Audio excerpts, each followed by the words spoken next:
दोस्तों, हमारे चैनल अमर की स्टोरी पे आपका स्वागत है। यह वीडियो एक राजा और बौद्ध भिक्षु की कहानी के बारे में बताया गया है, जो आपको सिखाएगी कि जीवन में खुद को और अपने अशांत मन को कैसे शांत रखा जा सकता है। तो दोस्तों, कहानी सुनने से पहले अगर आप हमारे चैनल पे नए हैं तो हमारे चैनल को सब्सक्राइब जरूर कर दें और वीडियो को लाइक कर दें। भारत के दक्षिण राज्य में एक बहुत समृद्ध राजा हुआ करते थे, जिनका मन कुछ समय से बहुत अशांत चल रहा था। वह राजा अपने मन को शांत करने का बहुत प्रयास करते थे, लेकिन उनका मन शांत नहीं हो पाता था। वह अपने राज्य के बड़े बड़े विद्वानों को बुलाते और पता लगाते कि मन को कैसे शांत किया जा सकता है। बड़े बड़े विद्वान आते और उपाय बताकर चले जाते, लेकिन कोई भी उपाय काम नहीं आ रहा था। एक दिन एक व्यक्ति राजा के पास आता है और राजा से कहता है, हे राजन, मेरे पास आपके मन को शांत करने का एक सबसे उत्तम उपाय है। राजा उस व्यक्ति की बात सुनकर बहुत खुश हो जाते और उस व्यक्ति से कहते कि अगर तुमने ऐसा कर दिया तो मैं तुम्हें मनचाहा धन प्रदान करूंगा। यह सुनकर व्यक्ति बोला, राजन, आपका मन मैं तो शांत नहीं कर सकता, पर एक सन्यासी है जो आपका मन शांत कर सकता है। वह कोई आम सन्यासी नहीं, बल्कि वह दुनिया का बहुत बड़ा विद्वान सन्यासी है। वो आपका समाधान जरूर कर देंगे। राजा उस व्यक्ति से कहते हैं, कहाँ मिलेगा यह सन्यासी? व्यक्ति ने कहा, चलिए मेरे साथ, मैं आपको उस जगह के बारे में बताता हूँ जहाँ आपको वो सन्यासी मिल जाएंगे।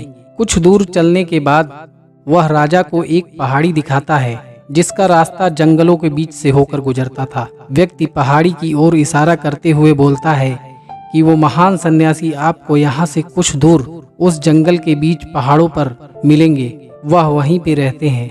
राजा अपने मंत्री और कुछ सैनिकों के साथ जंगल से होते हुए उस पहाड़ी पर पहुँचते हैं। पहाड़ी पर उन्हें वो सन्यासी मिलते हैं जो कुछ काम कर रहे होते हैं। ये सन्यासी कोई और नहीं बल्कि बौद्ध धर्मन ही होते हैं। राजा बौद्ध धर्मन के पास जाते हैं और कहते हैं कि सुना है आप बड़े ज्ञानी सन्यासी हो। किसी ने मुझे आपके पास भेजा है कि आप ही मेरी समस्या का समाधान कर सकते हैं। बौद्ध धर्मन राजा की बातों को अनसुना करते हुए अपना काम करते रहते हैं। इसके बाद राजा तुरंत अपनी समस्या बताते हुए कहते हैं कि मेरा मन बहुत अशांत है, क्या आप मेरे मन को शांत कर सकते हैं?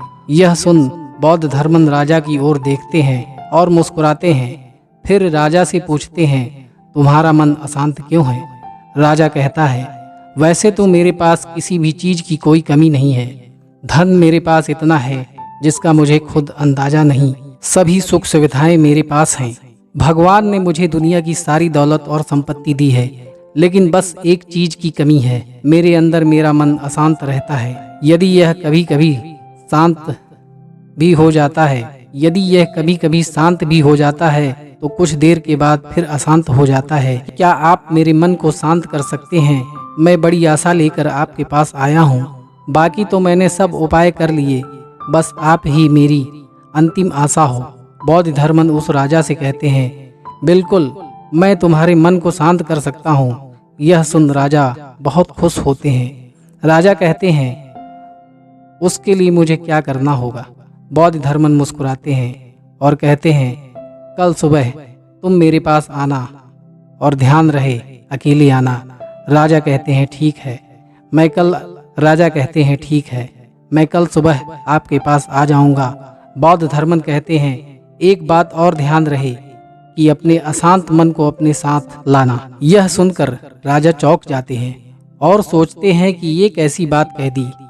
राजा कहते हैं, आपने क्या कहा? कृपया एक बार और कहें, शायद मेरे सुनने में कोई त्रुटि हो गई हो। बौद्ध धर्मन फिर से वही बात दोहराते हैं, कल सुबह जल्दी आना और अपने अशांत मन को साथ लेकर आना। कहीं ऐसा ना हो कि तुम उसे अपने महल में छोड़ आओ। राजा सोचता है कि लगता है कोई पागल आदमी है, क्योंकि अब राजा के पास कोई विकल्प शेष नहीं था। इसलिए राजा सोचता है कि एक बार प्रयास कर ही लेते हैं। तो वो बौद्ध धर्मन से कहते हैं, ठीक है, मैं अशांत मन को साथ लाऊंगा। अगले ही दिन राजा सुबह सुबह बौद्ध धर्मन के पास पहुंचते हैं और कहते हैं, मैं आ गया। बौद्ध धर्मन उस राजा से कहते हैं, तुम तो आ गए, लेकिन तुम्हारा अशांत मन कहाँ है? लाओ उसे मुझे दे दो। और तुम्हारा अशांत मन कहाँ है?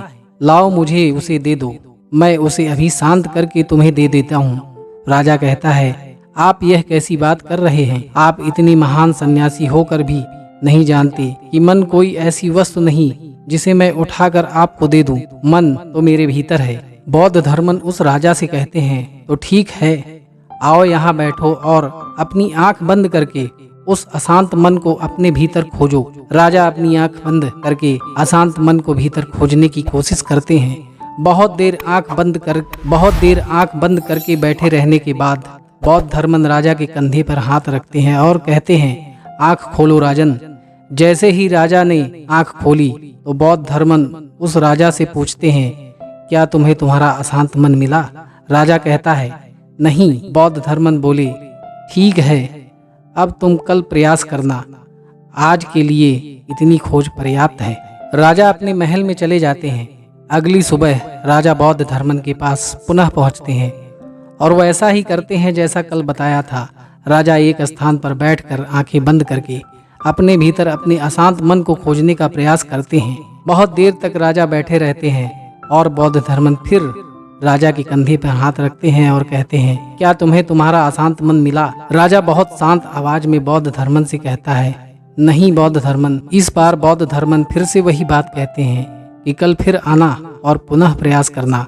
अगले दिन राजा बौद्ध धर्मन के पास आए और वैसा ही करते हैं जैसा 2 दिनों से कर रहे थे। राजा एक स्थान पर बैठते हैं और अपनी आंखें बंद करते हैं और अपने भीतर अशांत मन को खोजने का प्रयास करते हैं। बहुत देर होने के बाद हर बार की तरह इस बार भी बौद्ध धर्मन राजा के कंधे पे हाथ रखते हैं और कहते हैं, राजा।